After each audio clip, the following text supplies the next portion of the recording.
One thing I've never been able to understand about professional football is how a team that's losing just keeps trying to do the same thing time after time because perhaps the Dallas Cowboys or the Miami Dolphins or the Pittsburgh Steelers are doing it. If it causes us to run a shotgun or causes us to run the veer or put people in motion or whatever the case may be, we're going to do what gives us the best chance to win. And I think the only important thing in what you do offensively and defensively is it sound, is it simple, can your players execute it? In 1975, the eyes were a bit sadder, and the mouth locked without a trace of a smile. But for over a decade, through good times and bad, Joe Namath has been the leader and the bulwark of the Jets' offense. Under his guidance, the Jets have historically maintained air superiority in the AFC. His right arm gives Lou Holtz the quick strike capability that provides touchdowns in clusters and salvos. But with or without Namath, the Jets' core of receivers remain the attack's vital strength, and as a unit, they are unmatched in pro football. In Castor, Barkham, Knight, and Bell, the Jets possess both depth and excellence.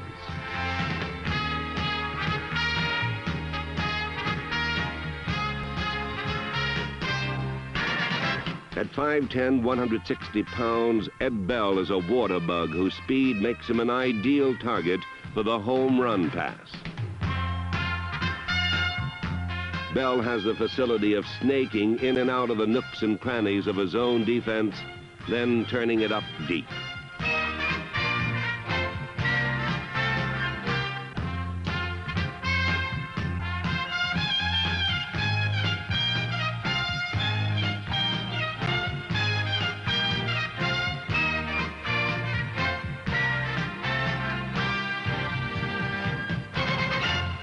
Unlike Bell, David Knight does not possess sprinter speed, but his technique is flawless, his patterns perfect, and his hands like flypaper.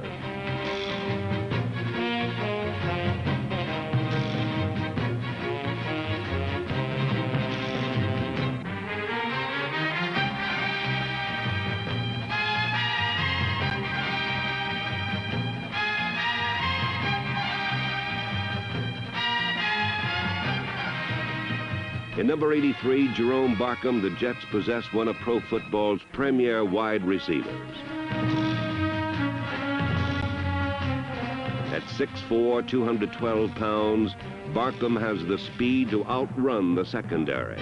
But his true value is in his ability to outmaneuver, outreach, outmuscle, and outfight defenders in a crowd.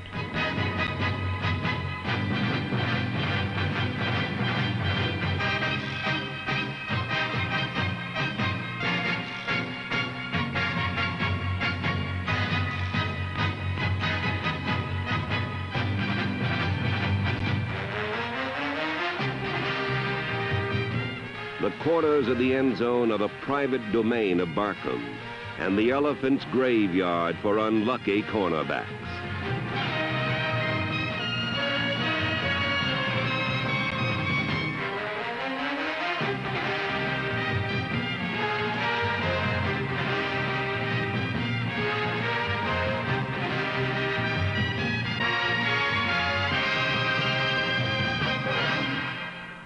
Barkham's working partner inside is tight end Rich Castor, a player many consider the finest at his position in pro football.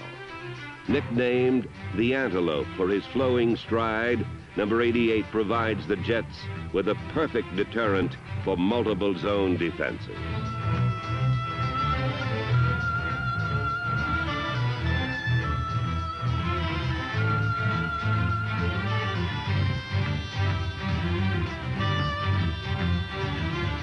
Most tight ends can get a team 10 yards on call, but few can convert that 10 yards into 40 yards, and fewer still can turn first downs into touchdowns.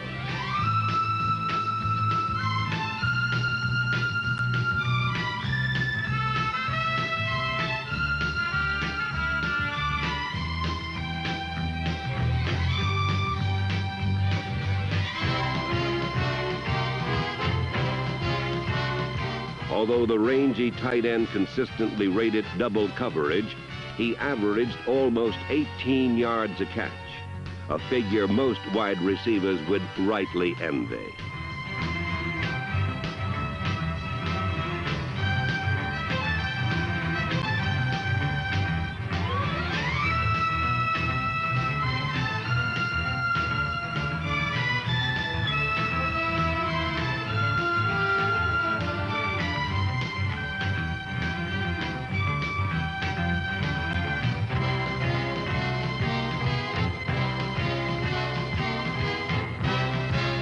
In Bell, Knight, Barkham, and Castor, the Jets can muster a game-breaking pass offense and a formidable ally to an improved running attack.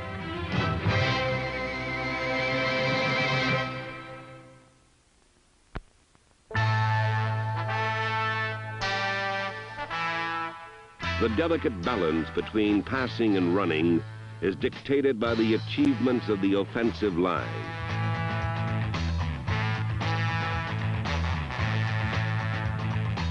Petz, Woods, Mulligan, Rasmussen, and Hill must control the line of scrimmage for the runners. Once into the hole, strong backs like Steve Davis and Bob Gresham can bully a defense.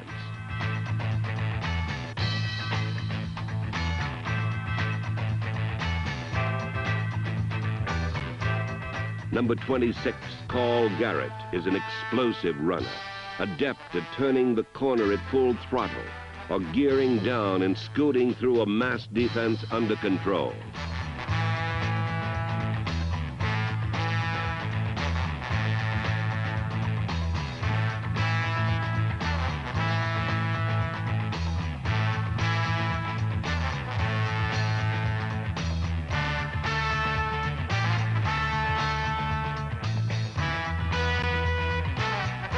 Garrett rounds out his talents as a skilled pass receiver.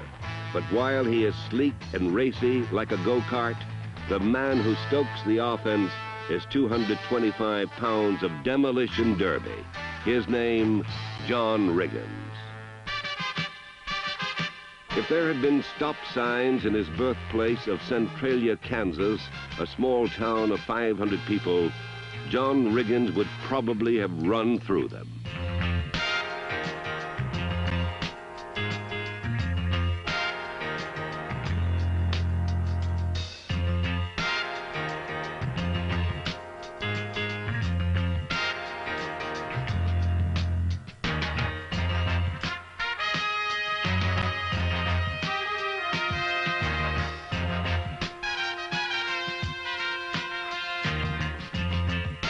Like Brown and Zonka, Riggins is a battering ram who challenges and punishes a defense.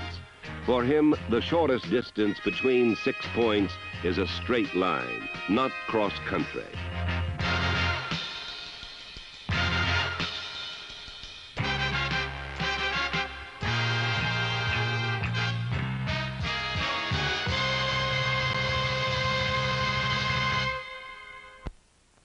The only thing I know is I'm not a magician or a miracle worker.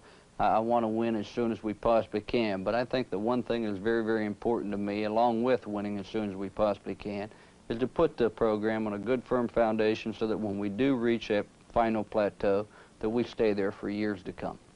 The future of the New York Jets is a bright one.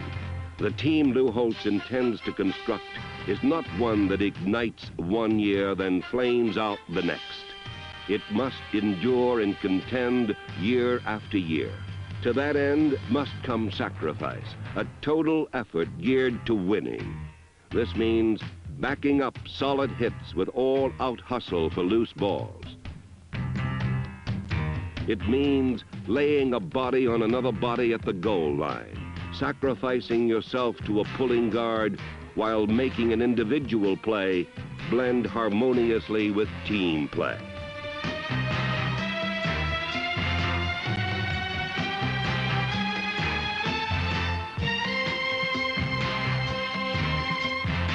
In 1976, the Jets must pull together and make the team the star. It must employ individual skills in the context of a collective effort. With this will come consistency, respectability, and eventually the victories that will once again make the New York Jets contenders, not pretenders in the AFC East.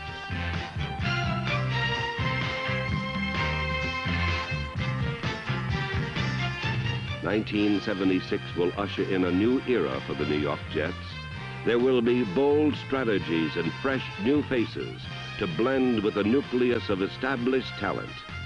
For Lou Holtz and the Jets, it will be first and goal.